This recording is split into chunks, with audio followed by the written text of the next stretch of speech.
तपाई यतिखेर हेर्दै हुनुहुन्छ त्रिशुली खबर टिभी। 24 घण्टा ताजा खबरको लागि हाम्रो च्यानललाई सब्स्क्राइब गर्नुहोला, नजिक रहेको बेल आइकन दबाई हामीसँग जोडिनुहोला।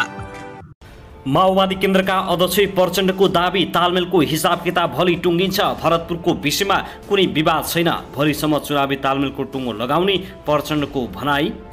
गोबल्ला, काठमाडौँ र ललितपुर महानगरको मेयर गठबन्धन र एमालेबाट यी नेताको चर्चा। कडालीमा माओवादीको प्रमुख सचेतकमा शाही असारमा मन्त्री बन्ने पक्का। सल्यानमा काङ्ग्रेसको आन्तरिक द्वन्द्वका कारण माओवादी र जसपालाई प्रेसर। जसपाबाट विजय मेयर एमालेमा प्रवेश। स्वागत गर्न एमाले अध्यक्ष केपी शर्मा ओली सरलाई पुग्दै। नेकपा एमाले प्रतिको जनलहर देखेर पूर्व राजावादीहरूले अनेक आरोप र षड्यन्त्र गरिरहेको ओलीको भनाई। वामपन्थी एक हुने अवस्था नभएको मन्त्री ज्ञानेन्द्र बहादुर कार्कीको भनाई। एमाले विरुद्ध पूर्व राजाहरू एक ठिक्का छन्। निर्वाचनको मुखैमा एकाएक सर्वोच्च अदालतको यस्तो आदेश। मधुकुमार नेपाल सहित 14 सांसदको अब हालत के होला? नेकपा एकीकृत समाजवादी विरुद्ध एमाले अध्यक्ष केपी शर्मा ओलीले दायर गरेको मुद्दाको सुनाई। यस्तो आयो फैसला, राजनीतिमा तरङ्ग। र भरतपुरको मेयरबारे गठबन्धनमा खटपट। नेपाली काङ्ग्रेसले कुनै पनि हालतमा नछुड्ने माओवादी केन्द्रका अध्यक्ष प्रचण्ड भन्छन्, हामीलाई चाहिन्छ मेयर। अब हेर्नुहोस् पुरा समाचार।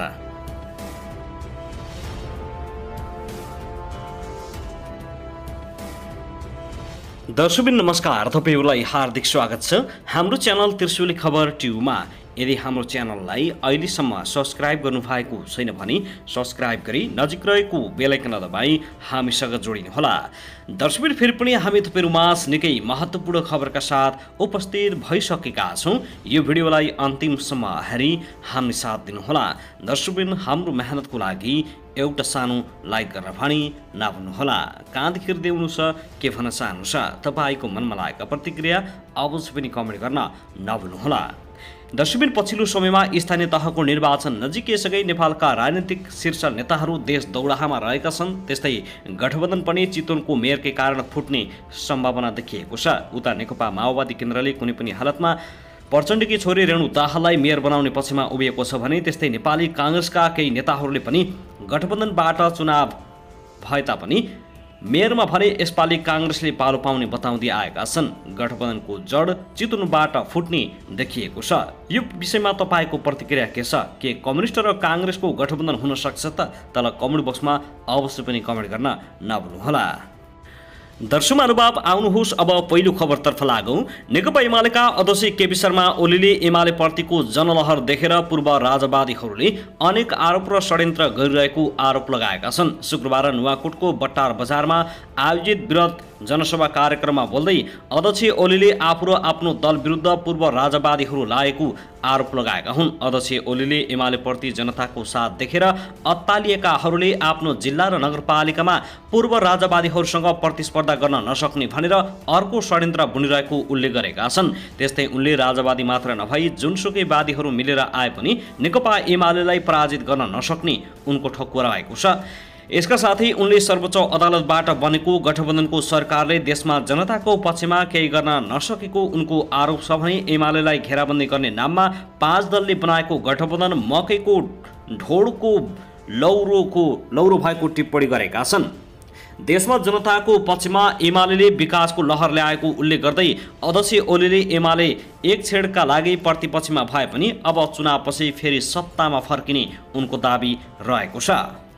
दर्शकबिन साथै जनता समाजवादी पार्टी नेपाल जसपा नेपालबाट विजयी कबिलासी नगरपालिका प्रमुख कौशल किशोर यादव अन्ततः नेकपा एमालेमा प्रवेश गर्ने भएका छन्। सर्लाहीमा आयोजित पार्टी प्रवेश कार्यक्रम मार्फत मेयर यादव लगायत विभिन्न पार्टीबाट विजयी वडा अध्यक्ष र विगतको निर्वाचनमा प्रत्याशी उम्मेद्वारहरूलाई पनि नेकपा एमाले अध्यक्ष केपी शर्मा ओलीले स्वागत गर्ने भएका छन्।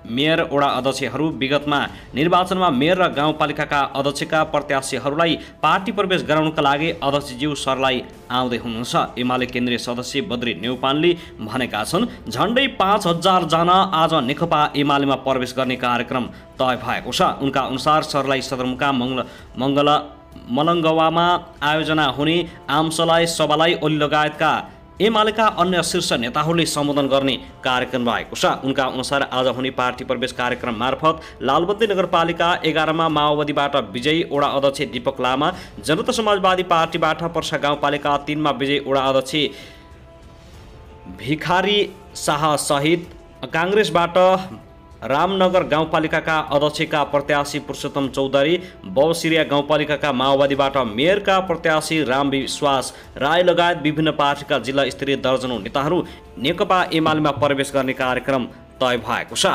दर्शकबिन त्यसगरी नेपाल कम्युनिस्ट पार्टी नेकपा माओवादी केन्द्रका अध्यक्ष पुष्पकमल दाहाल प्रचण्डले सत्ता साझेदार दलका बीचमा स्थानीय निर्वाचनमा गठबन्धनको टुङ्गो भोलिसम्ममा लाग्न सक्ने बताएका छन्। भरतपुर विमानस्थलमा आज बिहान पत्रकारसँग कुरा गर्दै अध्यक्ष प्रचण्डले आजै साँझसम्ममा खाका तयार हुने उनको भनाइ छ। आज बेलुकासम्म सिफारिस गर्ने भनिएको छ।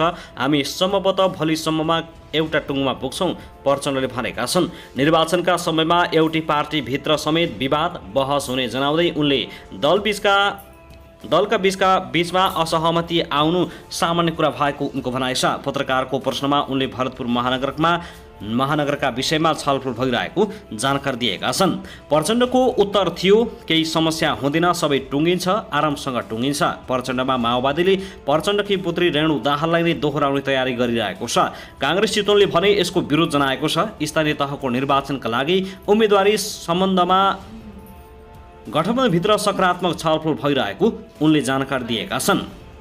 दर्शकबिन त्यसगरी मिलेनियम च्यालेन्ज कर्पोरेसन एमसीसी संसदबाट पारित भएपछि अमेरिकाले नेपाललाई दिने अनुदान सहयोग ह्वात्तै बढाएको छ। निकै विवादपछि एमसीसी प्रक्रिया अगाडि बढेपछि अमेरिकाले नेपाललाई दिँदै आएको अनुदान बढाएको हो। मन्त्री परिषदको गत बुधबारको बैठकले अनुदान स्वीकृति गर्ने निर्णय गरिसकेको छ। अमेरिकी अन्तर्राष्ट्रिय सहयोग नियोग युएसआइडीको 659 मिलियन बराबरको अमेरिकी डलर अर्थात् 79 अर्ब 31 करोड नेपाली रुपियाँ अनुदान स्वीकार गरेको सञ्चार तथा सूचना प्रविधि मन्त्री ज्ञानेन्द्र बहादुर कार्कीले जानकारी दिएका छन्। त्यस्तै विश्व ब्याङ्कको अन्तर्राष्ट्रिय विकास संस्थाबाट 150 मिलियन अमेरिकन डलर अर्थात् 18 अर्ब सहुलियत ऋण पनि सरकारले स्वीकार गरेको छ।